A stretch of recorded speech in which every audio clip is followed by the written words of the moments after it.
What's up, Facebook? What's up, YouTube? Been a while, eh? What's happening? So, elephant in the room, let's get that out the way. Regarding my appearance, it's the month of November, so they got this whole Movember thing going on in order to raise awareness and money for prostate cancer. And me, I already got the mustache going already, so, you know, 365 days a year anyway. So I decided to do something different. I decided to grow a beard, you know what I mean? So to me, it's not Movember, it's Bovember, you know what I mean? So anybody want to support that, keep that going. Make sure y'all donate. Go to Movember.ca and put some money down. Let's try to end prostate cancer, get that out the way, and shit like this, you know what I'm saying? So this is just 2 weeks. 2 weeks. I'm going to grow it till the end of November, and I don't know. I might go live when I end up doing the shave, do the face thing, you know what I mean? We got that out the way, right? Yeah, what y'all hearing in the back, that's Big Prodigy, Big Willie, and Mike Measy with its on some of that crazy shit, some of that California music, you know, international gang, you know what I mean? From South Central all the way down to Geneva, Switzerland. I want to say what's up, go out to Big Prodigy, what's up, go out to Big Willie, and much up, go out to my man Mike Measy, you know what I mean? Doing it up like that, you know. You're going to hear a lot of music in the background. I just hope that we don't get pulled for this, but, you know, we'll see what happens. Right, and the main thing we wanted to talk about today is the Sonic the Hedgehog trailer. We talked about it before, how they had the design and shit like this, and how they completely butchered. You know what I mean? And now they just got that new trailer up as I think as early as 2 days ago. You know what I mean? And it's just been the amount of hate it got before. It just got so much praise and love now. You know what I mean? And I'm going to talk about my opinion on it after the fact. But I got this article right here pulled up, trying to give us a little peek behind the curtains, letting us know exactly what happened, right? And part of the reason why the redesign works so well, right? So this is off Gizmodo.com, and the article reads like this. Now we know the part of the reason the Sonic movie redesign works so well. So the first look at the Sonic movie was an unmitigated disaster. That's an understatement, by the way. His horrifying take on the Blue Speedster was so universally reviled that it sparked a wave of backlash so furious the film was delayed, and conversations about the undue pressure on its animators to comprehensively redesign the movie's hero emerged. But now we have a new Sonic. Thank God. Yesterday we got our updated look at the movie. The first time we officially, at least, got to see the extensive work that had gone underway since the initial trailer to radically overhaul the film's Sonic design into something that was more reminiscent of the beloved game character and less like a walking, uncomfortable, toothy nightmare that stalked our every moment, waking us otherwise. And it was really that good. Yeah, man, I agree 110% with this right here. You know what I mean? Right, so the new Sonic would not haunt us in the dead of night, waiting to smother our screams with his ungloved, creepily human hands, his tiny separated eyes, and would not bore deep into our very souls. His teeth, well, they're still teeth, but they were not distressingly apparent. So if you remember the original trailer, he had human teeth, you know? Which I can't remember, like, if Sonic had fangs in the animated series or in the game or whatever. You know, he always had that closed mouth smirk, you know? Let me know in the comment section below if you got fangs or not. Some shit like this, you know? The redesign was a success, one met with a reaction almost as overwhelmingly positive as the backlash. The original was furiously petrified, exactly like I said, you know? And it turns out Sonic fans have a familiar name to partially thank for a movie, Hedgehog, that looks more like in line with what they'd hoped for out of a movie take on the character. And that name is Tyson Hesse, or Tyson Hesse. You know, I hope I'm pronouncing it right. Either way, it's good to shine the spotlight on this dude, you know? So if you like me, and you're not really following the comics or the animated show or whatever, some information on it like this, right? So Hesse's name is likely known to Sonic diehards already, but for those not in the know, he's been associated with the franchise for quite a while at this point, both in gaming and comic forms. Hesse first joined the Sonic the Hedgehog comics back when the character was still licensed by Archie Comics, having pitched an editor with his own viral Sonic fan comic, Sonic's Big Fat Adventure. Hesse was hired by Archie to do several variant covers for his Sonic comics, as well as to eventually provide line art on the miniseries Sonic Mega Drive and its follow-up, The Next Level. Both of these shows I've never heard of, but nothing against the shows. When the Sonic comic license transferred over to IDW in 2018, Hesse followed, illustrating several variant covers for the rebooted series.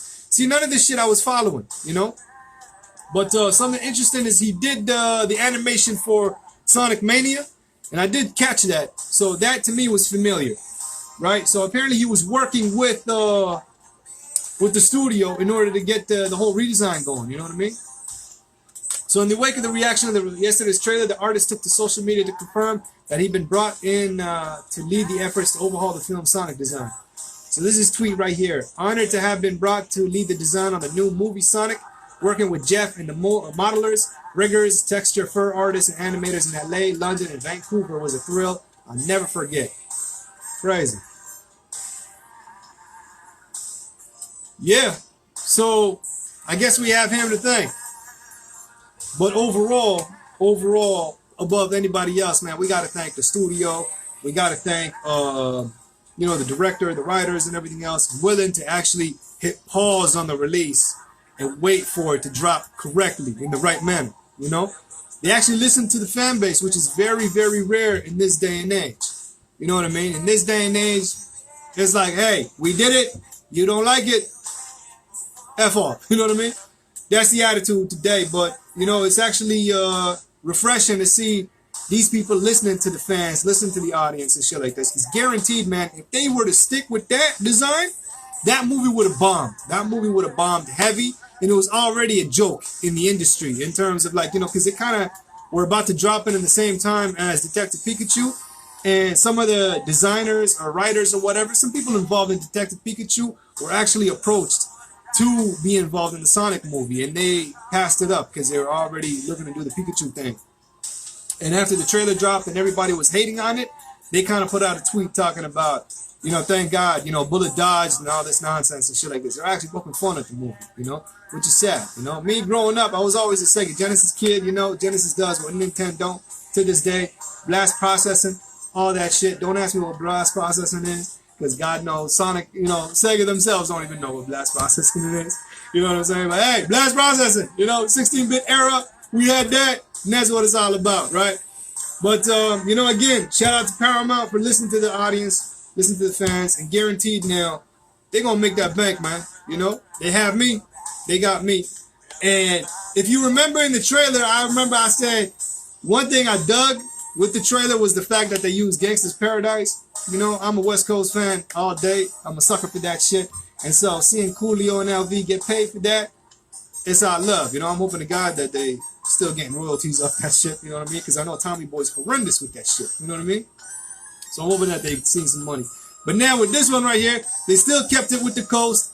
They did JJ Fad's Supersonic. You know what I mean? So I hope they got that money. And I know they flattered too. I read an article on Facebook that they were, again, flattered the fact that they chose to use Supersonic. And it goes hand in hand anyway. You know what I mean? It goes hand in hand. A lot of people were questioning why they were using Gangsta Paradise. I was like, whatever. You know what I mean? They're using it. Better Coolio and LV to get that money than somebody else. You know what I mean? Who was it? For Mortal Kombat, they had some mumble rappers in the commercial and shit like this, and everybody hated on that. They're like, yo, it was kind of off-putting and shit like this. So I guess, step in the right direction with this one right here. And, yeah, so the movie's going to hit theaters Valentine's Day 2020. My daughter's birthday, so y'all know where I'm going to celebrate her birthday, and shit like this. Let me know what y'all think, though, Comment section below, do what it do. If you're happy with the noise, you're happy with this news, or do you think that they should have changed it? I know Phil was saying, shout out go out to my man Phil Vidikin, who was in the studio last week, and off mic we were talking about it, and he was saying, he's like, the fans, the audience should not have that much power, something to that extent. I might be butchering it, you know what I mean, but he kind of like put that up, talking about, the fans and the audience should not have that much power and say in terms of what Hollywood do. At the same time, it's like, man, if you're going to do a Sonic movie and you want to represent Sonic, don't you want to do it in a way where we Recognize the character at least, you know, because the original design looked like a furry, you know.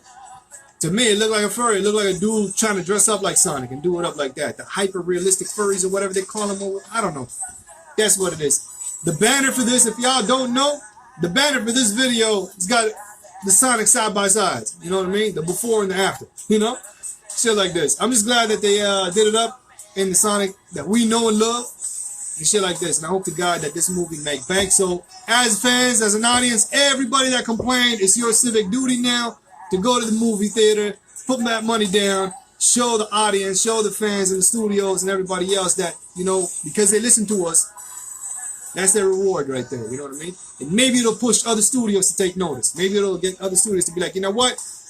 This is what happened with Sonic. That's the blueprint.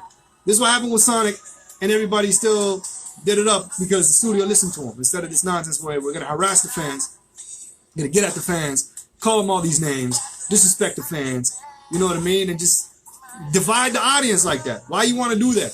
Legit, why you want to do that? Why you want to ostracize the original fan base in order to try to gain an audience that really isn't there?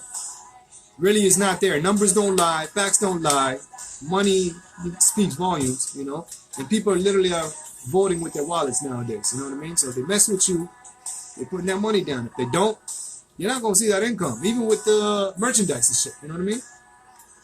Let me know, though. Let me know what y'all think. Is this a step in the right direction in terms of studios? If not, let me know why in the comment section below, whether you're doing it on Facebook, whether you're doing it on YouTube, shit like this. Y'all want to hit me up, you can find me on Twitter at LivinLarge187. Once again, that's at LIVINLarge187. And, you know, we can talk, we can argue, we can hash it out. However you want to do it, we can do it. And that's what's up, you know what I mean? Take care of yourselves and each other, like Jerry Springer say. Peace out, y'all.